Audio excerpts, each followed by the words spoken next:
영화나 소설에 보게 되면은 아주 평범해 보이는 어떤 사람이 갑자기 음모라든지 어떤 상황에 사건에 휘말려서 그 나라를 구하거나 또는 뭐 심지어 뭐 대통령 같은 경우를 구하는 일에 앞장서게 되는 경우들을 보게 됩니다. 그 사람들의 얘기들을 보게 되면 그 사람들이 어떤 사명감을 가지고 출발하는 것이 아니라 갑작스럽게 주어졌기 때문에 또 그 과정의 사건들을 계속적으로 경험하면서 영웅으로 거듭나는 이야기들이 종종 있습니다. 또 어떤 경우는 어느 평범했던 사람이 갑자기 누군가에게서 부름을 받아서 그에게 정말 놀라운 예전과는 평범했던 삶과는 다르게 아주 부유하고 풍족한 삶을 살게 되는 마치 소공녀나 소공저 같은 삶을 사는 경우들도 우리는 소설 속에서 또는 영화 속에서 보곤 합니다. 그런 일들을 경험할 때 만일 이 사회 속에서 별로 벌어지지는 않는다 할지라도 그런 일들을 경험할 때 우리는 어떠할까요? 아마도 그것이 어떤 때는 감당하기 힘들 것이고 그거 정말 사실이야? 라고 되물으며 반신반의하는 경우들도 있을 것입니다. 오늘 본문 속에 사실은 마리아가 아마도 그러했을 것 같습니다. 상황적으로는 자기에게 아들이 주어질 수 없고 또 그 아들이 평범한 아들이 아니라는 것을 깨달을 때 마리아의 충격은 엄청날 것입니다. 또 그리고 그에게 주어진 그러한 것들도 정말 방법도 그 엘리사벳이 찾아오고 또 천사가 찾아오는 그 과정들은 사실 마리아에게 있어서 너무나 놀라운 경험이었을 것입니다. 우리들의 삶에 있어서도 어쩌면 이 성탄이라는 의미도 그런 의미가 아닐까 생각이 되어집니다. 성탄의 의미를 생각하면 생각할수록 결코 평범하지 않습니다. 우리는 너무나 평범하게 생각을 하고 매년 있는 성탄절. 심지어는 이 예수 그리스도를 믿고 또 교회를 다니는 사람들조차도 어떤 때는 이 성탄을 그저 먹고 즐기고 선물을 받는 것으로서 생각하는 경향들이 있곤 합니다. 저는 성탄절 때 중고등학교 때 그런 적이 종종 있었습니다. 성탄절 이브 때 보통 중고생들 어떻게 하나요? 친구네 집에 가서 밤새 노는 경우들이 많이 있습니다.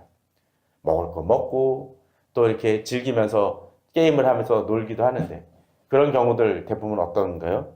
다음날 그 성탄 예배 11시인가 드리게 되면 대부분 못 오는 경우들이 태반인 경우들이 많았습니다. 놀다가 못 옵니다. 새벽에나 잠들으니까 일어나지 못해서 못 옵니다. 그래서 저는 그 친구들을 또는 다른 그 후배들을 만날 때마다 그때 그러했습니다.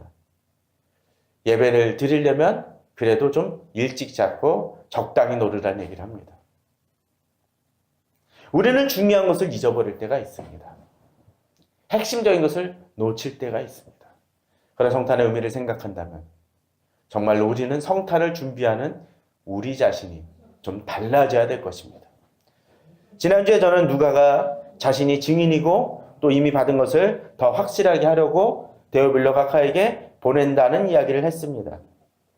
거기에는 어땠습니까? 처음부터 목격자와 말씀에 일꾼된 자들이 전하여준 그대로 내력을 두려고 붓을 든 사람이 많았다고 되어 있기도 했었고 또 그 모든 일을 근원부터 자세히 살핀 누가도 이것을 기록한다고 했었고 데오빌로 각하도 이미 들은 것을 더 확실하게 해주기 위해서 이 편지를 쓴다고 했습니다. 많은 사람이 들었다고 했습니다. 또 이런 증인들 속에서는 어떤 사람들이 있었습니까? 그 고린도전서 15장에 보게 되면 그런 내용이 등장을 합니다. 장사 지낸 바 되셨다가 성경대로 사흘 만에 다시 살아나사 게바에게 보이시고 후에 12제자에게와 그의 500형제에게 일시에 보이셨나니 그 중에 지금까지 대다수는 살아있고 어떤 사람은 잠들었으며 그의 야고보에게 보이셨으며 그의 모든 사도에게와 맨 나중에 만삭되지 못하여 난자 같은 내게도 보이셨느니라고 되어 있습니다. 여기서 많은 사람이 증인이 등장을 합니다. 게바, 12제자, 500여 형제, 그 중에 실제로 아직까지 살아있는 사람이 있어서 바울이 이야기를 했었을 때 테바는 살아있고 또 죽은 사람들도 있다고 얘기를 했습니다. 또 야고보에게도 나타나셨고 사도에게도 나타나셨고 또 심지어는 자기 자신에게도 나타나셨다라고 바울은 얘기합니다. 이것은 뭡니까? 부활의 증인들이 있었다. 구체적이고 실제적으로 있었다라는 것을 얘기하는 것입니다. 그런데 바로 누가복음에서 이야기한 여러 가지 사실들을 기록한 사람들 중에는 바로 이 사람들이 포함이 되어 있는데, 여기서 한 가지 또 놓치지 말아야 될 것은 부활이 있었다라면 그 부활 이전에 뭐가 있어야 됩니까? 죽음에 대한 사건이 있고, 또 죽음 사건 이전에 무엇입니까? 예수님의 사역이 있었고, 또 예수님이 정정 하나님의 아들이라면 또 그것을 그 예수 그리스도가 태어나신 과정을 본 증인들이 있어야 할 것입니다. 오늘 본문 속에서는 그 증인들이 등장을 합니다. 누구와 누굽니까? 바로 엘리사벳과 마리아입니다. 바로 누가가 이야기했던 이 증인들 속에는 그것을 경험했다고 목격한 사람들, 말씀의 일꾼들 중에는 누가 있다는 얘기입니까? 바로 마리아와 엘리사벳 같은 사람들이 있었다는 것입니다. 이 탄생이 중요한 게 무엇입니까? 탄생이 있어야 예수님의 사역이 존재하고 죽음이 존재하고 부활이 증거하기 때문입니다. 근데 우리는 그걸 자주 잊어버리곤 합니다. 이건 중요한 얘기입니다. 잊지 말아야 됩니다. 우리는 이 사건을 통해서 마리아가 받았던 이 탄생의 메시지가 얼마나 중요한 것인지를 좀 살펴보았으면 합니다. 실제로 마리아는 이것을 깊이 생각합니다. 앞서 화면에 잠깐 먼저 나왔었지만 사도행전 1장 14절에 보면 여자들과 예수의 어머니 마리아와 예수의 아우들과 더불어 마음을 같이하여 오로지 기도에 힘썼다고 되어 있습니다. 왜요? 예전에는 예수님을 제대로 쫓지 못했던 사람들이지만 쫓습니다. 그들도 예수 그리스도를 믿었다는 얘기라는 거죠. 19절 누가복음 2장 19절 51절에 보면 19절하고 51절에 보면 19절에 마리아는 이 모든 말을 마음에 새기어 생각했다고 되어 있습니다. 어떻게 했다고요? 마음에 새겼다고 되어 있습니다. 51절에서도 예수께서 함께 내려가사 나사렛에 이르러 순종하여 받드시더라. 그 어머니는 이 모든 말을 마음에 두었다고 되어 있습니다. 예수님이 커가시는 인생의 과정 속에서 이 마리아는 예수 그리스도의 탄생에 대해서 성장에 관해서 어떠했습니까? 마음에 두었습니다. 새겨두었다는 거죠. 새겨두니까 어떻게 할까요? 아마도 이 누가복음을 쓸 때 마리아가 이야기를 들려줬을지도 모릅니다. 물론 성령께서 역사하시고 누가가 쓸 수 있도록 도와주셨겠지만, 그런데 여기서 한 가지 재미난 것이 있습니다. 누가복음 2장 18절 19절에 보면 지금 예수님의 탄생에 대한 그 얘기인데 18절에 듣는 자가 다 목자들이 그들에게 말한 것을 놀랍게 여기되, 목자들이 그들에게, 듣는 자가 누구와 포함이 됐습니까? 마리아도 역시 포함이 됩니다. 그런데 그들에게 말한 것을 놀랍게 여기다는 얘기는 뭡니까? 믿기 쉽지 않았다는 것이죠. 더더군다나 예수 그리스도께서 나중에 오신, 제대로 사역하신 것은 언제입니까? 30살 때입니다. 30년 뒤에 일어나는 일입니다. 그러니까 더욱더 믿기 힘들었을 것이고, 또 그것이 어쩌면 잊혀진 경우도 있을 것입니다. 그때 보았던 목자들이 야, 예전에 그런 경험을 했지라고 했지만 그 예수 그리스도께서 어떻게 활동하실지는 까맣게 잊어버렸을지도 모릅니다. 근데 마리아는 어떻게 했다고요? 마음에 새기었다고 되어 있습니다. 51절에서도 역시 마찬가지입니다. 이 모든 말을 마음에 두니라 했는데 50절에 보면 뭐 어떻게 되어 있습니까? 그 부모가 그가 하신 말씀을 뭐 했다고요? 깨닫지 못했다고 되어 있습니다. 깨닫지 못했지만 그 상황이 예수 그리스도께서 내가 아버지 집에 있어야 될 줄 알지 못했느냐라고 얘기하실 때, 성전 사건을 얘기하는 것입니다. 12살 때. 그런데 그때 마리아는 깨달았습니까? 못 깨달았습니다. 그런데도 불구하고 마음에 어떡합니까? 이 모든 말을 마음에 두었다고 되어 있습니다. 12살 때니까 예수님의 사역은 언제입니까? 30살이니까 18년 뒤입니다. 생각해 봐야 됩니다. 마리아는 비록 그 사실을 깨닫지 못하고 이해할 수 없었지만 어떡합니까? 마음에 둔 사람입니다. 오늘 본문 속에서도 바로 그 출발점을 보여줍니다. 마리아가 그렇게 바뀌어질 수 있었던 이유를 오늘 본문은 보여줍니다. 오늘 본문은 그렇게 얘기합니다. 이후에 그의 아내 그 28절에 보게 되면 그런 얘기가 등장을 합니다. 어떻게 되어 있나요? 28절에 보게 되면 26절에 보게 되면 여섯째 달에 천사 가브리 하나님 보내심을 받아 갈릴리 나사렛이라는 동네에 가서라고 얘기합니다. 그걸 어떻게 하나요? 이제 처녀인 이 마리아에게 나타나 말씀을 증거합니다. 말씀을 증거하면서 하는 얘기가 무엇입니까? 36절입니다. 바로 보라 친족 내 친족 엘리사벳도 늙어서 아들을 배웠다고 되어 있습니다. 본래 임신하다고 못 알려진 이가 이미 6달이 되었다고 되어 있습니다. 왜 이때 왔을까요? 왜 이때 왔을까요? 26절에 여섯째 달에 천사 가브리엘이 하나님 보내시러 갈릴리 나사렛 동네에 가서 약혼한 처녀인 마리아에게 이르렀다고 되어 있습니다. 왜 그랬을까요? 바로 엘리사벳이 여섯째 달이 되었기 때문이었을 것입니다. 세례 요한을 아기를 뵌 지 여섯째 달입니다. 여섯째 달이면 어떤 표가 날까요? 우리나라도 낙태죄 논쟁이 심한데 그 낙태죄 논쟁이 벌어질 때 기준이 있습니다. 언제입니까? 바로 어느 정도 이 태아가 성장했다라고 여겨지는 시점 속에서 그때는 낙태가 금지되어진다라고 이야기를 합니다. 그것이 옳고 그름을 다 떠나서요. 왜 그렇습니까? 태아가 어느 정도 아기로서 사람의 모습을 갖췄다라고 생각되어지기 때문입니다.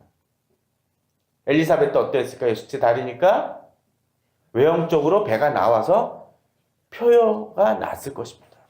그동안 엘리사벳은 어떠했나요? 5달 동안 숨어 지냈다고 되어 있습니다.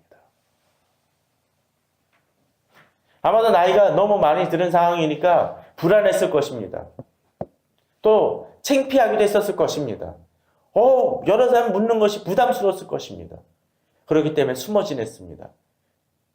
또 그의 남편도 어떠했습니까? 말을 할 수 없었던 상황이었었죠. 그러니까 더더군다나 이제 침묵하고 있었을 시기입니다. 그런데 만일 이 엘리사벳이 1달 만에, 2달 만에 마리아를 찾아갔으면 좀 어땠을까요? 어쩌면 마리아는 좀 어쩌면 잘 믿지 못했을지도 모릅니다. 아니, 어떻게 아기를 가져요? 뭐 상상 임신이라도 되겠죠. 라고 얘기했을지도 모릅니다. 그런데 엘리사벳이 등장했을 때 어떠했을까요? 배가 나오고 분명하게 그 증거가 드러나니까 놀라운 일이 벌어졌구나라고 생각했을 것입니다. 그 즈음에서 이제 천사가 나타난 것입니다. 엘리사벳이 등장하기 전에 천사가 나타나 이제 하나님의 메시지를 전하는 것입니다. 우리는 은혜를 받았던 이 마리아를 생각하면서 하나님이 그에게 그 메시지를 전해주기 위해서 하나님의 때에 하나님의 방법으로 다가가는 모습을 보여줍니다. 시기적절한 때에 하나님의 은혜를 보여주고 계시고 예언해 주신다는 것이죠. 우리도 사실은 마찬가지일 것입니다.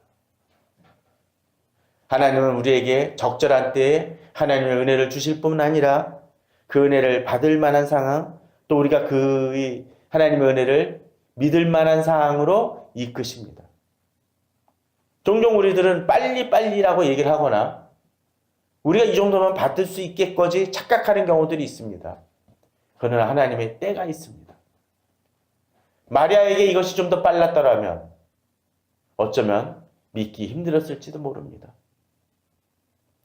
또 세례 요한이 등장하고 난 다음에 예수님이 몇 달 후에 등장하셨다는 것을 생각을 한다면 세례 요한이 6달 먼저 태어나는 것도 분명한 의미가 있습니다. 하나님의 적절한 때에 이것이 이루어지는 모습을 우리는 보고 있습니다. 은혜를 기다리고 계십니까? 빨리 오는 것만이 하나님의 은혜가 아닐 수 있습니다. 내가 보기에는 어쩌면 감당하기 힘든 그 모든 것이 지금 감당하기 힘들다 할지라도 어쩌면 하나님의 때에 가장 정확하게 임하는 은혜일 수 있습니다. 그런데 여기서 천사가 반복적으로 이야기하는 것이 하나 등장을 합니다. 어떤 것인가요? 오늘 모든 본문을 보게 되면 마리아에게 어떻게 얘기를 하나요? 28절에 보면 그에게 들어가 이르되 은혜를 받은 자여 평안할지어다. 말을 어떻게 얘기합니까? 은혜를 받은 자라고 되어 있습니다. 놀라운 일입니다. 아마 한 번도 마리아에게 이렇게 천사가 나타난 것은 처음이었을 것입니다. 충격적인 그 사건 속에서 이 마리아에게 어떤 일이 벌어지는 거라고 얘기합니까? 은혜를 받은 자라는 것입니다. 놀라운 일이지만 이거는 두려워할 일이 아니라는 것이죠. 그럼 뭐라고 얘기합니까? 두려움이 없는 사람은 어떤 사람이죠? 평안이 있는 사람입니다. 그리고 왜 평안해야 될 이유가 무엇입니까? 은혜를 받았다는 것이 무엇입니까? 주께서 너와 함께 하신다는 얘기입니다. 이것은 기본적으로 마리아에게 주어진 이야기지만 우리 자신도 마찬가지일 것입니다. 성탄을 준비하는 자로서 우리도 은혜를 받은 자입니다. 또 은혜를 받았기 때문에 어떻습니까? 평안이 있는 자입니다. 내 주변 상황이 결코 평안하지 않는다 할지라도 평안합니다. 사실 그렇겠죠. 마리아를 생각해 보십시오. 갑자기 뜬금없이 천사가 나타나질 않나. 좀 있다 보면 엘리사벳이 6개월 된 몸으로 나타납니다. 굳이 자기를 찾아옵니다. 그리고 자기 어떤 일이 벌어집니까? 처녀인데 아기를 갖습니다. 그 일은 결코 감당하기 쉬운 일이 아니었습니다. 그 당시 정황으로 봤었을 때는 돌로 맞아 죽을 수도 있는 위험한 상황입니다. 부끄러운 일일 수 있습니다. 남들이 수긍될 것입니다. 그 모든 것을 불안하고 주변 상황은 어렵지만 주님은 뭐라고 얘기합니까? 내게 평안이 있다고 얘기합니다. 이유가 뭡니까? 주께서 나와 함께 하시기 때문에 그렇습니다. 성탄이라는 의미가 사실 그렇습니다. 주께서 우리에게 오신 거 아닙니까? 연말입니다. 연말이 되다 보니까 어쩌면 내년을 계획하며 또 올해를 마무리하며 여러 가지 불안한 사람들도 참 많을 겁니다. 그러나 하나님이 우리와 함께 계십니다. 그렇기 때문에 우리는 하나님을 더 의지할 수 있습니다.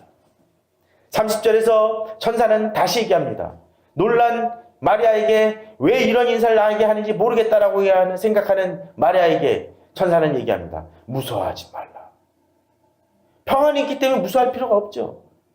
다시 얘기합니다. 하나님께 네가 은혜를 입었다고 되어 있습니다. 우리도 마찬가지입니다. 나의 주변이 힘들고 어렵습니까? 두려워하지 말아야 합니다. 세상은 얘기합니다. 너에게 벌어지는 상황을 보니까 너 어렵네, 힘드네. 어떻게 예수 그리스도 믿는 사람이 그렇게 살아라고 얘기할지 모릅니다. 그러나 하나님은 우리에게 은혜가 있다라고 얘기하십니다. 성탄은 바로 그런 의미입니다. 남들만큼 어쩜 우리는 고급 호텔에서 성탄 정찬을 누리지 못할지도 모릅니다. 제 평생 그런 기회가 제대로 올런지 잘 모르겠습니다. 그러나 우리에게는 평안이 있습니다. 왜? 하나님 우리와 함께 하시기 때문에 그렇습니다. 또한 35절에서도 이야기합니다. 뭐라고 얘기합니까? 천사가 대답하여 이르되 성령이 내게 임하시고 지극히 높으신 이 능력이 너를 덮으시리니 이러므로 나실 바 거룩한 이는 하나님의 아들이라 일컬어지리라. 성령이 임하신다고 되어 있습니다. 또 지극히 높으신 이 능력이 너를 덮을 것이라고 되어 있습니다. 또 나시는 이가 하나님의 아들이라고 되어 있습니다. 이 구절을 보면서 느끼시는 거 혹시 없습니까? 삼위일체 하나님이 다 등장을 합니다. 성령이 임하시고 하늘이 아들이 임할 것이라고 되어 있고 지극히 높으신 이의 능력이 임한다고 되어 있습니다. 삼위일체 하나님 아닙니까? 이런 축복이 어디 있습니까?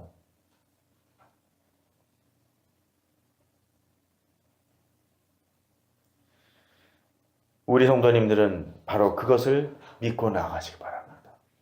성탄은 그 능력이 임하는 것입니다.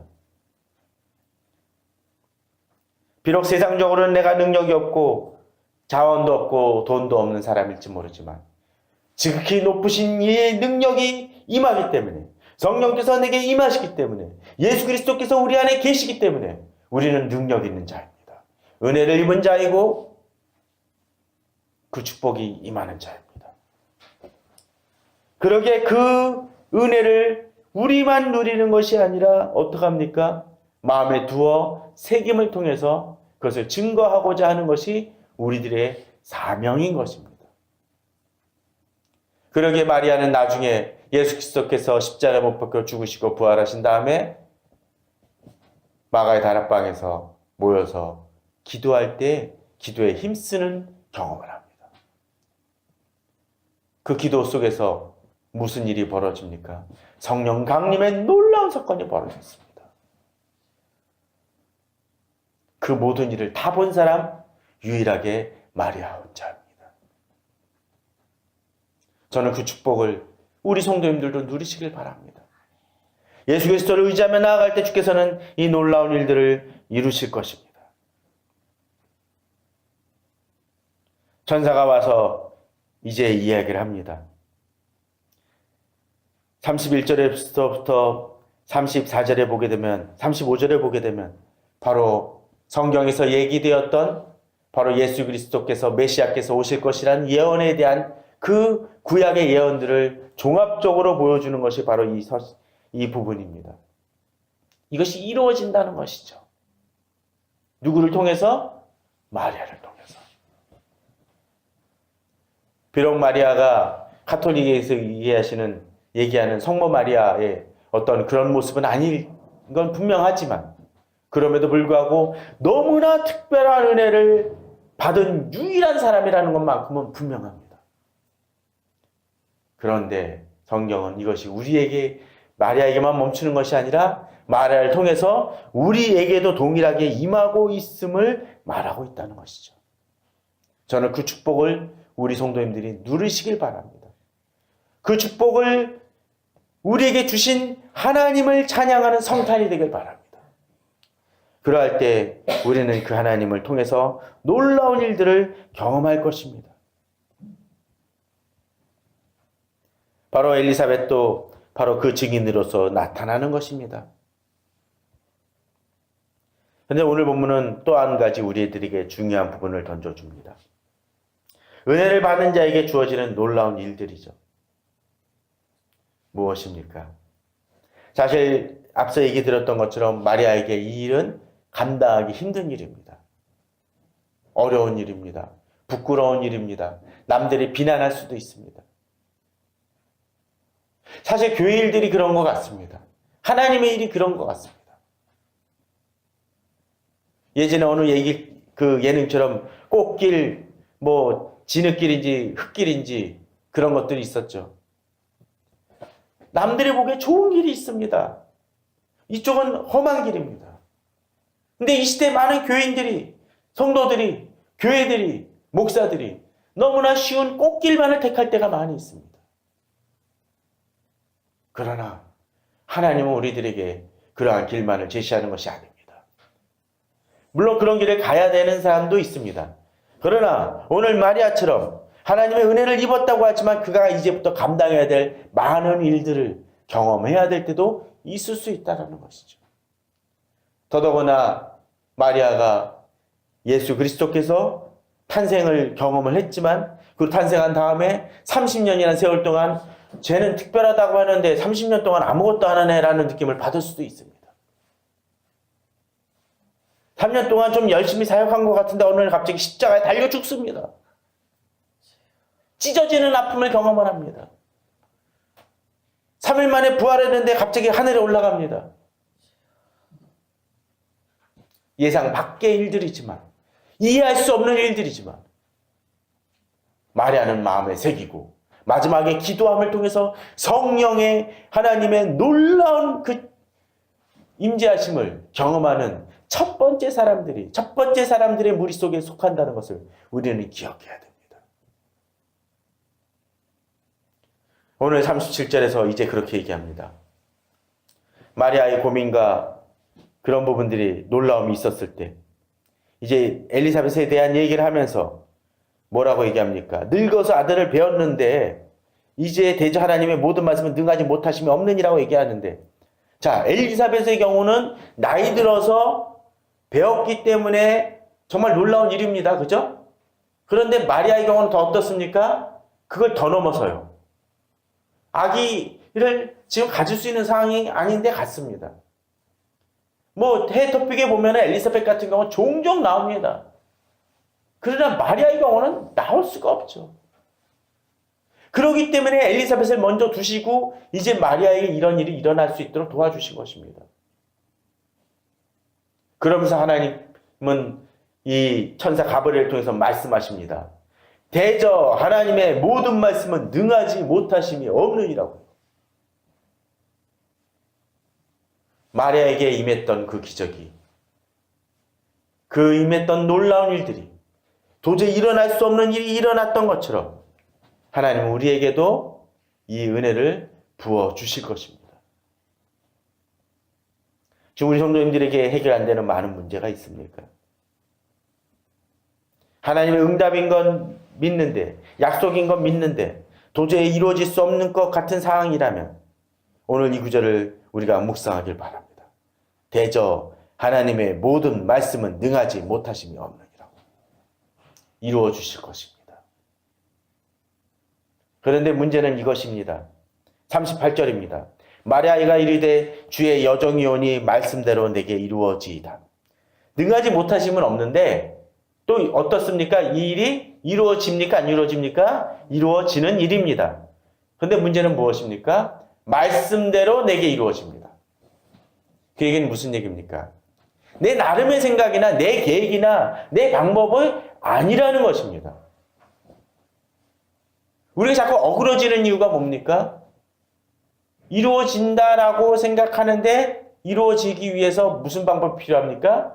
하나님의 방법이 아니라 내 방법이 필요합니다. 내 생각과 내 나름의 계획이 더 중요합니다. 그러니까 하나님께서 자신의 방법으로 응답되어지지 이루어지지 않는다면 하나님이 내 시기와 내 때와 내가 원하는 방식으로 이루어지지 않으니까 어떡합니까? 원망하는 것이죠. 그러나 우리들은 어떠해야 됩니까? 주의 여정이 오니 말씀대로 내게 이루어지이다. 종종 주님 안에서 사역을 하다 보면 제가 남들과는 조금 다른 사역을 하니까 사람들이 종종 얘기합니다. 아, 하나님의 귀한 사역이네요. 근데 참 많은 사람들이 그렇게 얘기합니다. 귀한 사역이네요 라고 하고 저도 동참할게요 라든지 또는 저도 그런 시도를 해봐야겠네 라고 얘기하는 사람들은 의외로 거의 없습니다. 이유가 뭘까요? 힘드니까. 내게 이루어지다 말을 보면서 은혜를 받습니다. 이게 이 하나님의 말씀대로 이루어지는데 누구누구에게 이루어지이다. 저 사람에게 이루어지이다. 이 사람에게 이루어지다. 거기에 누가 빠집니까? 내가 빠집니다. 그런 사람은 은혜를 받은 사람이 아닙니다. 은혜를 누리는 사람이 아닙니다. 평안이 있는 사람이 아닙니다. 그 말씀대로가 누구에게? 내게 이루어져야 됩니다. 물론 이 구절이 내게 무슨 고난이라든가 어려움이 심각한 통증이 따른다는 얘기를 하는 것이 아닙니다. 이루어지되 하나님의 말씀대로 순종하며 나아가고자 하는 결단이 필요하다라는 것입니다. 그러기를 통해서 하나님께서 역사하시는 놀라운 일들을 누리시라는 것이죠. 저는 우리 성도님들이 이 성탄절에 바로 그 은혜를 누리시기 바랍니다. 그것을 받아들일 때 진정한 축복이 이루어집니다. 누구도 이룰 수 없고 누구다 누릴 수 없었던 그 축복을 바로 우리 성도님들 개개인에게 바로 내 자신에게 이루어 주실 것입니다. 그 믿음대로 나아가는 우리 성도님들 되십시오. 이러한 준비로서 이러한 마음으로서 성탄을 고대하기 바랍니다. 그리고 2018년을 마무리 짓고 2019년을 고대하기 바랍니다. 주께서 역사하시는 놀라운 은혜가 임하실 것입니다.